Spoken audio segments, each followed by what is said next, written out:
Ya. Jadi pertama di Kisah 14 selanjutnya ayat 7 dikatakan begini. Di situ mereka memberitakan Injil. Sama-sama katakan Injil. Ya, Injil itu apa? Gospel. Gospel itu apa? Good news. Good news itu apa? Kabar baik, ya. Kabar baik. Jadi ternyata iman itu timbul tadi Roma 10 ayat 17 muncul atau diimpartasi hanya karena mendengar Injil. Hanya mendengar kabar baik. Ya. Timbul dari pendengaran akan firman Kristus. Jadi firman Kristus adalah Injil, kabar baik. Injil Kristus. Injil Kristus apa? Injil Kristus adalah kasih karunia Kristus. Ya, perhatikan baik-baik. Karena nggak mungkin iman itu diimpartasikan dari berita hukum Taurat. Tidak mungkin. Ya, karena manusia melihat ke dirinya sendiri, bukan melihat kepada Allah. Kenapa tadi? Karena iman itu tangan yang terbuka menerima. Sama-sama katakan tangan yang terbuka menerima. Ya. Kenapa harus ada tangan yang terbuka menerima? Karena Tuhan gentleman. Dia tidak memaksa. Dia tidak memberikan dijejelin nih, harus. Enggak. Ya, karena ada iman, tangan yang menerima.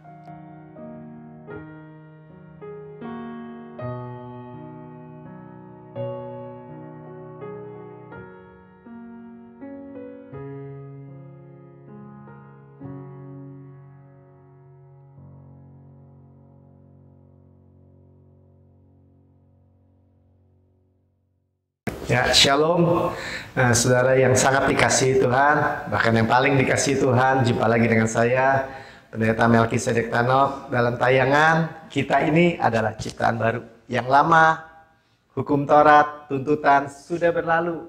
Sesungguhnya yang baru, kasih karunia, suplai Tuhan sudah datang. Nah, pada kesempatan dalam tayangan hari ini, kita akan terus melanjutkan dalam perjalanan kita membaca atau merenungkan atau mempelajari buku Destined to Reign. Ya, sekarang sudah sampai kepada bab yang ke-7. Saudara mengikuti terus dan saudara akan diberkati secara radikal, diubahkan secara radikal. Kenapa? Karena saudara mendengar, mengunyah, memakan kasih karunia yang secara radikal. Saudara, hidup saudara akan menemukan suatu rahasia bagaimana hidup di dalam keutuhan, berkemenangan, dan diberkati dalam segala hal. Ya, kesuksesan dalam segala hal. Dengan apa? Dengan menerima kelimpahan kasih karunia dan hadiah kebenaran, anugerah kebenaran. Hanya menerima, saudara, ya, tanpa susah payah. Saudara, kita sudah mendengar dalam waktu yang lalu bagaimana Injil yang luar biasa ini. Iblis itu tidak suka, iblis itu menyerang habis-habisan.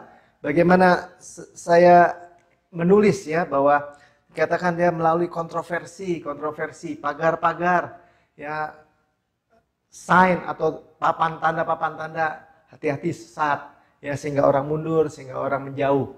Dan dusta-dusta, bagaimana Injil kasih karunia ini supaya manusia itu terus bercampur, ya, bercampur dengan hukum Taurat. Padahal harusnya kasih karunia dicampur dengan iman atau dengan percaya. Nanti kita lihat, ya. Juga selain kontroversi itu ada konspirasi jahat, ya. Bagaimana juga di dalam iblis melakukan kejahatan itu, dia melakukan seperti skizofrenia, ya. Saya selalu susah mengatakan ya, skizofrenia. Allah itu kadang baik, kadang tidak baik, ya, atau mengutuk, atau memberi penyakit, atau memberi kecelakaan. Kadang memberkati, kadang mengutuk, ya, seperti itu. Tapi kita saudara boleh mendengar lagi atau melihat lagi dalam tayangan-tayangan yang sebelumnya. Saudara boleh bahkan mencari buku ini juga di Tokopedia. Ya, ada, saudara. Atau saudara bisa menghubungi kami melalui saudara Edwin dalam di 0878 240 21 963 0878 2402 1963 ya. Saudara bisa hubungi dan meminta ya bagaimana untuk mendapatkannya, paling ganti ongkos cetak aja ya. Nah, apa yang kita mau renungkan atau pelajari pagi ini itu sangat-sangat luar biasa. Kita sudah beres urusan bahwa luar biasanya bagaimana Pastor Prince menerima mandat kuasa dari Tuhan untuk memberitakan kasih karunia secara radikal. Ya, dia mengikuti perjalanan rekan seperjalanan, saya juga rekan seperjalanan dengan Rasul Paulus. Demikian juga saudara yang mau menerimanya. Nah, sehingga di dalam bab yang ke-7 ini kita melihat bagaimana Rasul Paulus memberitakan Injil, ya. Karena itu judulnya Injil yang Paulus beritakan.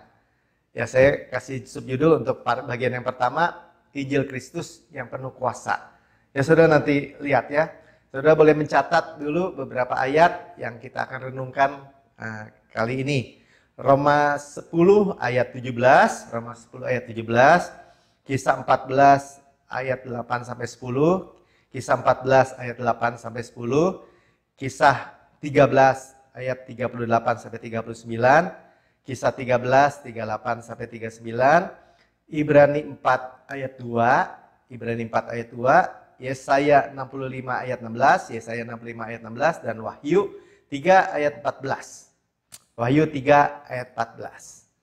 Ya, di waktu yang lalu kita sudah mendengar bahwa iman itu timbul atau diimpartasikan, ya, timbul, muncul atau diimpartasikan oleh Tuhan melalui pendengaran. Pendengaran akan firman Kristus, ya, bukan hanya Alkitab yang logos ini, tentu yang berguna, ya, setiap perkataan Tuhan berguna buat kita. Tapi yang diimpartasikan menjadi iman adalah firman kasih karunia. Ya, kita baca dalam Roma 10 ayat 17 yang tadi saya sudah sampaikan. Jadi iman, tangan yang menerima, sama-sama katakan tangan yang menerima, ya, tangan yang menerima.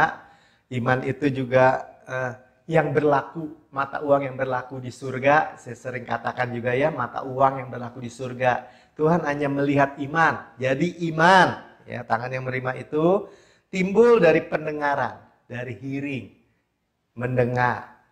Dan pendengaran akan oleh firman Kristus. Ya, firman yang diurapi, firman yang diwahyukan. Kita tahu ya, Roh Kudus itu di pihak kasih karunia. Seperti aliran listrik hanya mengalir di kabel tembaga, bukan di karetnya.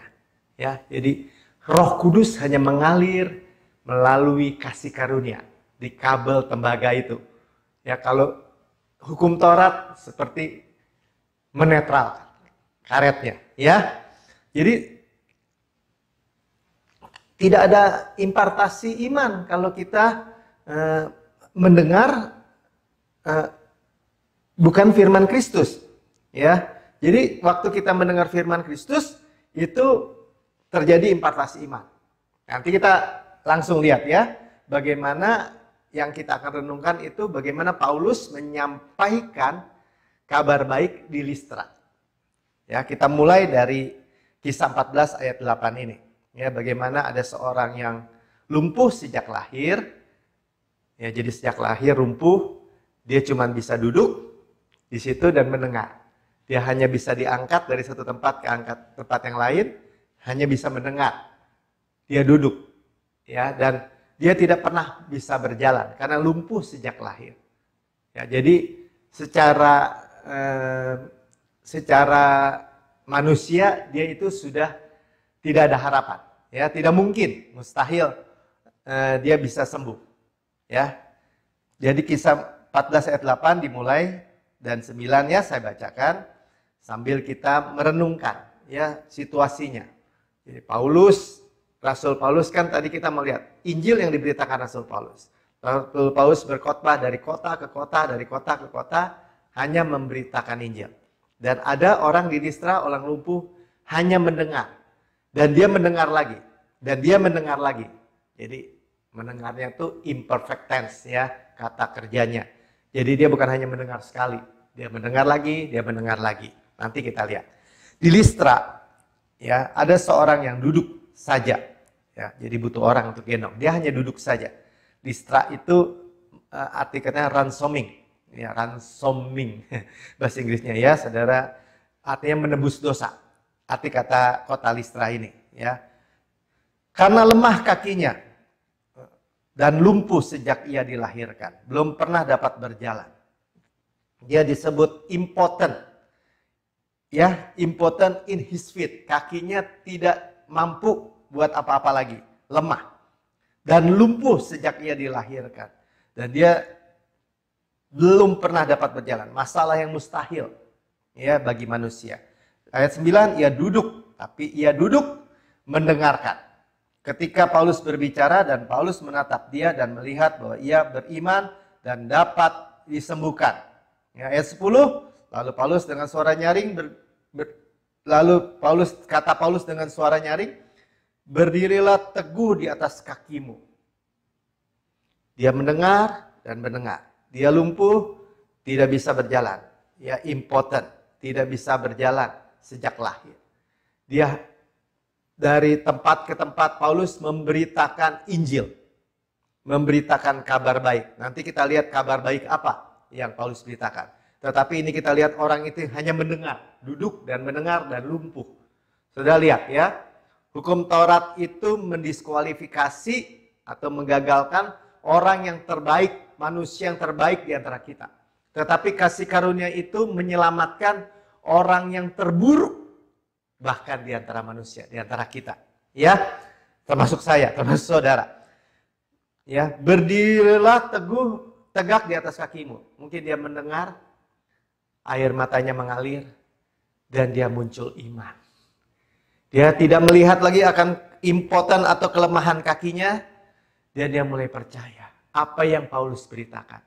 Nah, apa yang Paulus beritakan? Nanti kita lihat ya, saudara. Ikuti terus. Dan orang itu melonjak berdiri lalu berjalan kian kemari. Sudah lihat ya. Mujizat dari iman lewat duduk dan mendengar percaya Yesus dan karyanya yang sempurna. Ya, itu dulu. Dia mendengar apa yang Paulus beritakan. Ya, dia mendengar dan mendengar lagi. Kita dapat mendengar dari iPhone kita. Kita isi dengan firman. Kita bisa dengar dan dengar lagi. Ya, dan inilah firman iman. Ya, inilah Injil Kristus yang diberitakan. Inilah kasih karunia Kristus. Ya, nanti kita lihat ya. Selanjutnya dikatakan ya, apa yang diberitakan Rasul Paulus kalau gitu. Sehingga orang lumpuh di Listra yang lemah kakinya, impoten kakinya, yang tidak pernah berjalan sejak lahir, itu mendengar dan Paulus bisa melihat iman muncul dalam dirinya. Dan berkata, berdirilah tegak sekarang di atas kakimu. Dan dia berdiri dan melonjak. Nah, waktu buku ini ditulis dikatakan bahwa Rasul Pastor Chris melihat bahwa bertanya kepada Tuhan dan Tuhan memberikan di dalam Kisah 13. Ya. Jadi pertama di Kisah 14 selanjutnya ayat 7 dikatakan begini. Di situ mereka memberitakan Injil. Sama-sama katakan Injil. Ya, Injil itu apa? Gospel. Gospel itu apa? Good news. Good news itu apa? Kabar baik. Ya, kabar baik. Jadi ternyata iman itu timbul tadi Roma 10 ayat 17 muncul atau diimpartasi hanya karena mendengar Injil. Hanya mendengar kabar baik. Ya. Timbul dari pendengaran akan firman Kristus. Jadi firman Kristus adalah Injil, kabar baik. Injil Kristus. Injil Kristus apa? Injil Kristus adalah kasih karunia Kristus. Ya, perhatikan baik-baik. Karena nggak mungkin iman itu diimpartasikan dari berita hukum Taurat. Tidak mungkin. Ya, karena manusia melihat ke dirinya sendiri, bukan melihat kepada Allah. Kenapa tadi? Karena iman itu tangan yang terbuka menerima. Sama-sama katakan tangan yang terbuka menerima. Ya, kenapa harus ada tangan yang terbuka menerima? Karena Tuhan gentleman. Dia tidak memaksa. Dia tidak memberikan dijejelin nih. Harus. Enggak. Ya, karena ada iman. Tangan yang menerima. Amin. Ya, jadi apa isi khotbah Paulus tadi? Kita melihat bagaimana dahsyatnya berita yang disampaikan sehingga muncul iman, sehingga timbul mujizat. Ya, nanti kita sudah mulai lihat ya. Oh, kasih karunia harus ditambah iman. Baru sama dengan mujizat. Ya, ulang ya. Kasih karunia, kabar baik, berita Yesus itu harus ditambah iman. Baru terjadi mujizat. Mudah ya? Orang kita, bagian kita apa? Iman. Iman juga pengarang penulisnya Tuhan Yesus. Jangan takut. Ya, supaya kita memandang Yesus, dialah the author and the finisher of our faith. Dia adalah penulis dan penyelesai dari iman kita. Ibrani 12 ayat 2. Jadi kita nih udah paket lengkap nih. Udah tinggal menerima. Hanya apa? Hanya jangan mengharapkan kebenaran dari hukum Taurat. Iman jadi sia-sia, janji jadi batal. Ya. Kristus jadi lepas. Itu saya sudah sampaikan di waktu yang lalu. Oke ya. Jadi bagaimana di dalam kisah, saudara bisa baca di dalam Alkitab saudara, dalam kisah 13. Ya, bagaimana di situ ada khotbah dari Paulus yang ditulis secara lengkap, ya komplit, lengkap semua, kata demi kata. Nah, Paulus tentu menceritakan bagaimana orang Israel, karena dia ada di sinagog, ya di tempat orang Yahudi berkumpul, dan sudah disampaikan, dibacakan bagian dari Alkitab atau Perjanjian Lama Hukum Taurat, kemudian disampaikan. Nah, silakan saudara-saudara kalau ada yang mau dapat pesan. Jadi Paulus diberi kesempatan untuk berbicara. Paulus dan Barnabas, ya dua rasul ini, dan mereka mulai berbicara. Mereka membicarakan bagaimana orang Israel itu keturunan Abraham, bagaimana mereka itu akhirnya harus jadi perbudakan di Mesir, bagaimana dari Mesir mereka dikeluarkan, bagaimana mereka dikeluarkan dari Mesir untuk dibawa masuk ke tanah perjanjian, ya bagaimana di tanah perjanjian mereka memberontak dan melakukan hal-hal di mana ada hakim-hakim dan sampai kepada Daud. Ya ada Saul. Saul juga menolak apa yang dari Tuhan, sehingga Tuhan menemukan Daud. Daud melahirkan Isai, dari anak Isai melahirkan dan terus-terusnya kepada Yesus. Bagaimana Yesus itu disalibkan, mati, dikuburkan, bangkit. Ya, dan puncak atau klimaks dari atau inti daripada pemberitaan Paulus tertulis di dalam Kisah 13 ayat 38. Ya, jadi di dalam bagaimana inti dari khotbah-khotbah Paulus. Jadi ini juga berbicara untuk kita. Kita menyampaikan apa sih di dalam kasih karunia? Injil seperti yang diberitakan Paulus. Tadi ya judulnya Injil yang diberitakan Paulus. Yang penuh dengan kuasa. Kalau kita terima dengan iman, ada mujizat. Pasti. Ya, apa intinya? Ayat 38 dikatakan gini, jadi ketahuilah hai saudara-saudara. Ini udah klimaksnya ya. Oleh karena dialah, siapa dialah? Yesus. Maka diberitakan kepada kamu pengampunan dosa. Ya bahasa Inggrisnya bilang ini, this man is preached, ya mengkhotbahkan unto you the forgiveness of sins.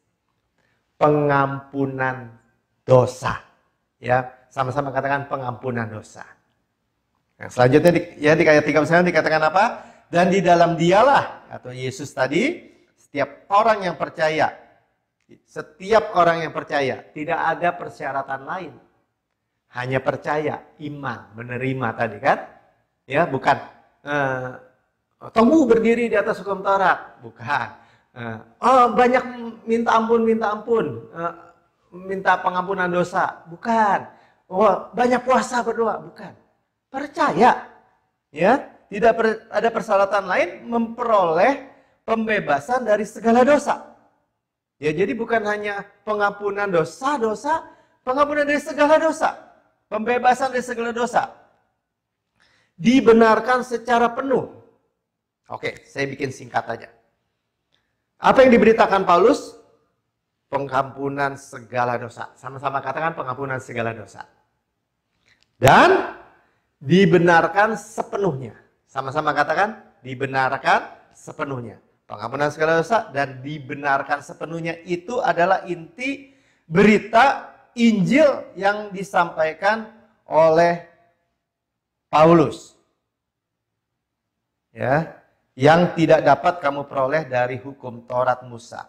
Kamu tidak dapat memperoleh pengampunan segala dosa dan dibenarkan sepenuhnya kalau melalui hukum Taurat Musa. Ya, mudah ya. Jadi kabar baik, setiap orang percaya itu semua dosanya diampuni dan dibenarkan sepenuhnya. Tadi saya ulang-ulang ya. Jadi praktisnya kita berkata saya adalah kebenaran Allah dalam Kristus. Ya, kenapa? Karena kita dosanya sudah diampuni sepenuhnya, dibenarkan sepenuhnya. Semua, sama-sama katakan semua. Semua, ya. Dan saya adalah kebenaran Allah, kebenaran yang adalah hadiah, kebenaran yang adalah Yesus sendiri yang kita terima sebagai hadiah atau diberikan atau dianugerahkan. Ya. Jadi tidak ada lagi penghukuman. Roma 8 ayat 1. Sekarang tidak ada lagi penghukuman di dalam Kristus. Dan itu membuat apa?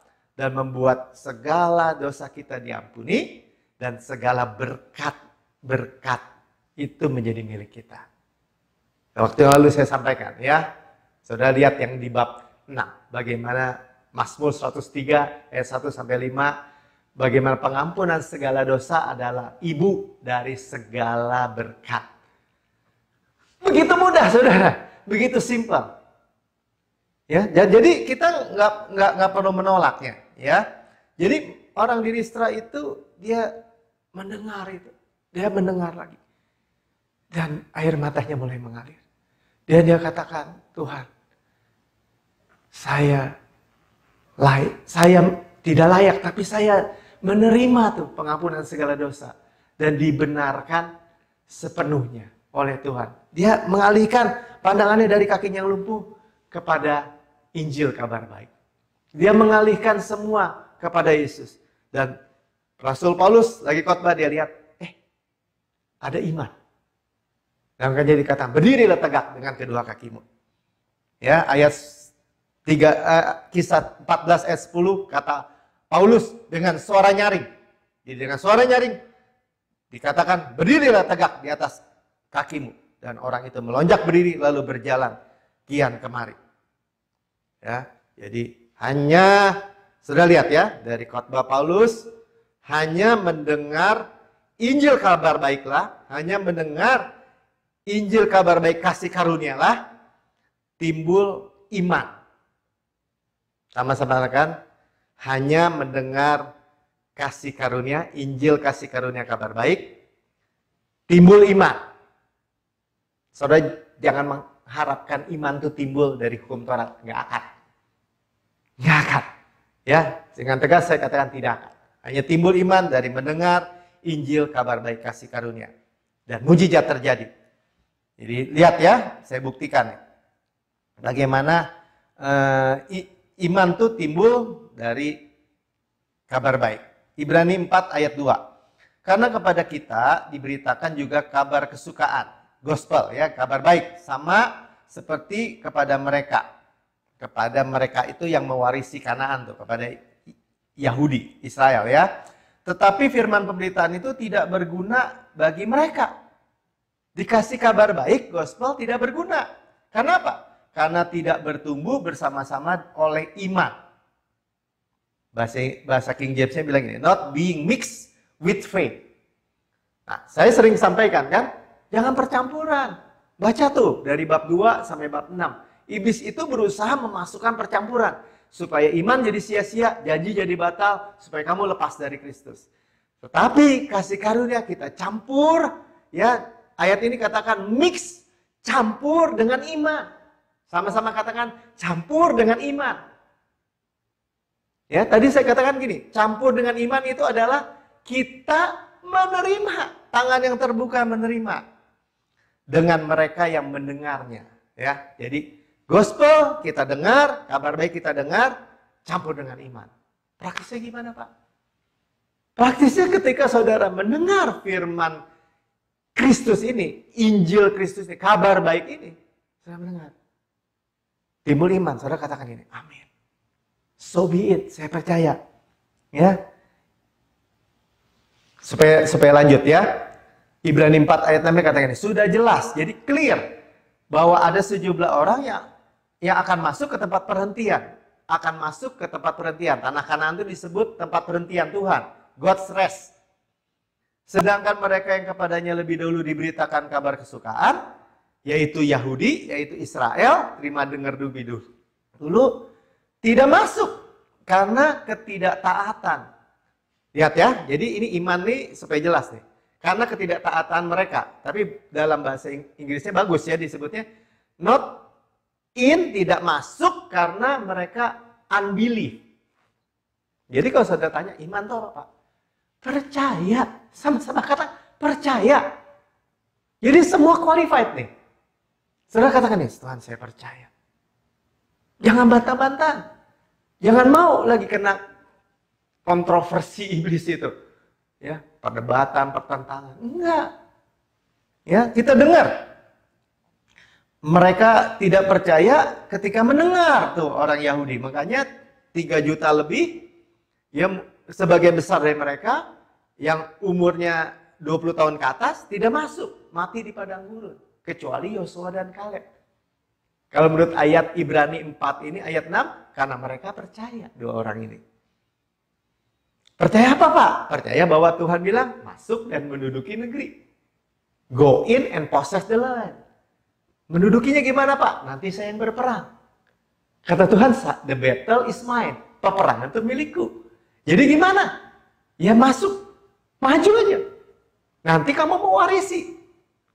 Ya Tuhan membuktikan mereka tidak berperang. Kalau saudara baca di dalam Mazmur, dikatakan, bukan pedang mereka, bukan tombak mereka yang membawa mereka menduduki negeri. Orang mereka harus lawan raksasa. Ya cari khotbah-khotbah saya tentang peperangan rohani. Ya, nggak apa-apa. Jadi praktisnya simpelnya kita aminkan kabar baik. Ya, harus dicampur sama iman soalnya. Sudah dengar-dengar bengong aja gitu, nggak terima. Nggak jadi apa-apa. Karena harus terima. Terus apakah supply-nya macet? Enggak. Supply-nya tetap jalan. Berlimpah-limpah terus dari surga itu gak habis-habis. Nah, setiap orang yang percaya mendengar, katakan amin. Saya misalnya percaya, mendengar. Oh, sebagaimana Yesus di surga, demikian kamu di bumi, Melki, sekarang ini. Amin Tuhan. Sebagaimana Yesus di surga, demikian saya di bumi sekarang ini. Yesus kepala, saya tubuh. Yesus sehat, saya sehat. Amin Tuhan. So be it, artinya amin. Ya, coba kita lihat. Ya. Yesaya 65 ayat 16. Sehingga orang yang hendak mendapat berkat di negeri memohon berkat demi Allah yang setia. Ya, jadi demi Allah amin. Setia ini amin ternyata bahasa Ibraninya. Ya, amin. Amin itu saya lihat amin itu apa? So be it. Terjadilah. Sama-sama katakan amin artinya so be it. Saudara penting ya. Jadi kan ini segitu simpelnya. Paulus berkhotbah Injil. Segala dosamu diampuni. Segala dosamu diampuni. Dan kamu dibenarkan sepenuhnya. Yang mendengar, amin. Ya, dan ketika amin, iman itu muncul. Ya, kita amin, terima, terjadi mujizat.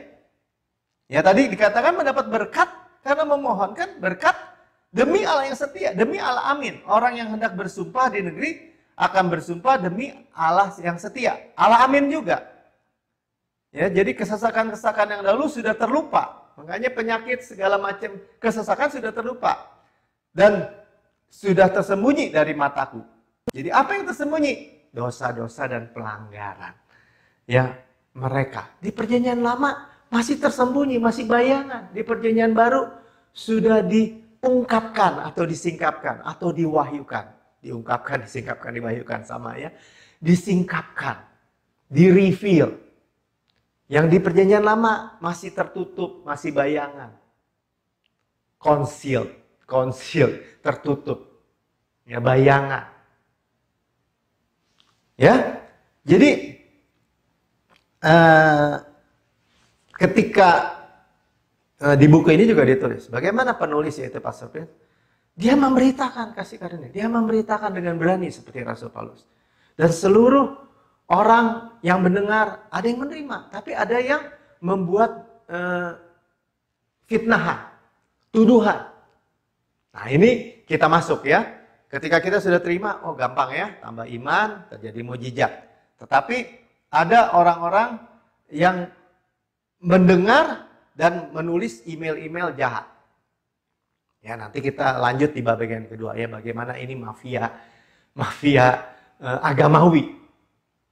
Ya, orang-orang yang nggak suka kalau dirinya atau upayanya itu dinolkan.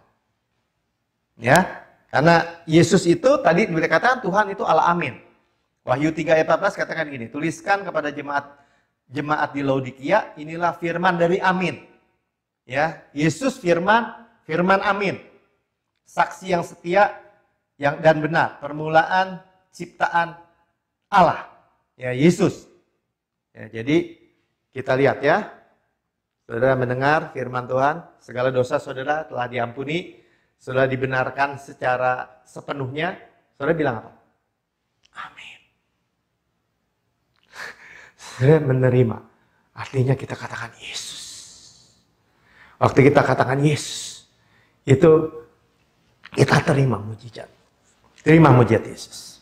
Oke, sampai sini bagian pertama, nanti saudara teruskan bagian kedua, kita berdoa dulu.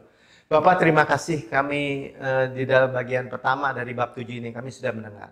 Bapak, apa yang Paulus beritakan, intinya atau klimaksnya adalah berita tentang pengampunan segala dosa. Dan kami dibenarkan sepenuhnya. Pengampunan segala dosa dan dibenarkan sepenuhnya. Dan kami bersyukur, kami mengaminkan. Karena kami menerimanya Tuhan. Firman amin ini. Dan kami tahu Tuhan mujizat terjadi dalam kehidupan anak-anakmu pagi hari ini. Hari ini.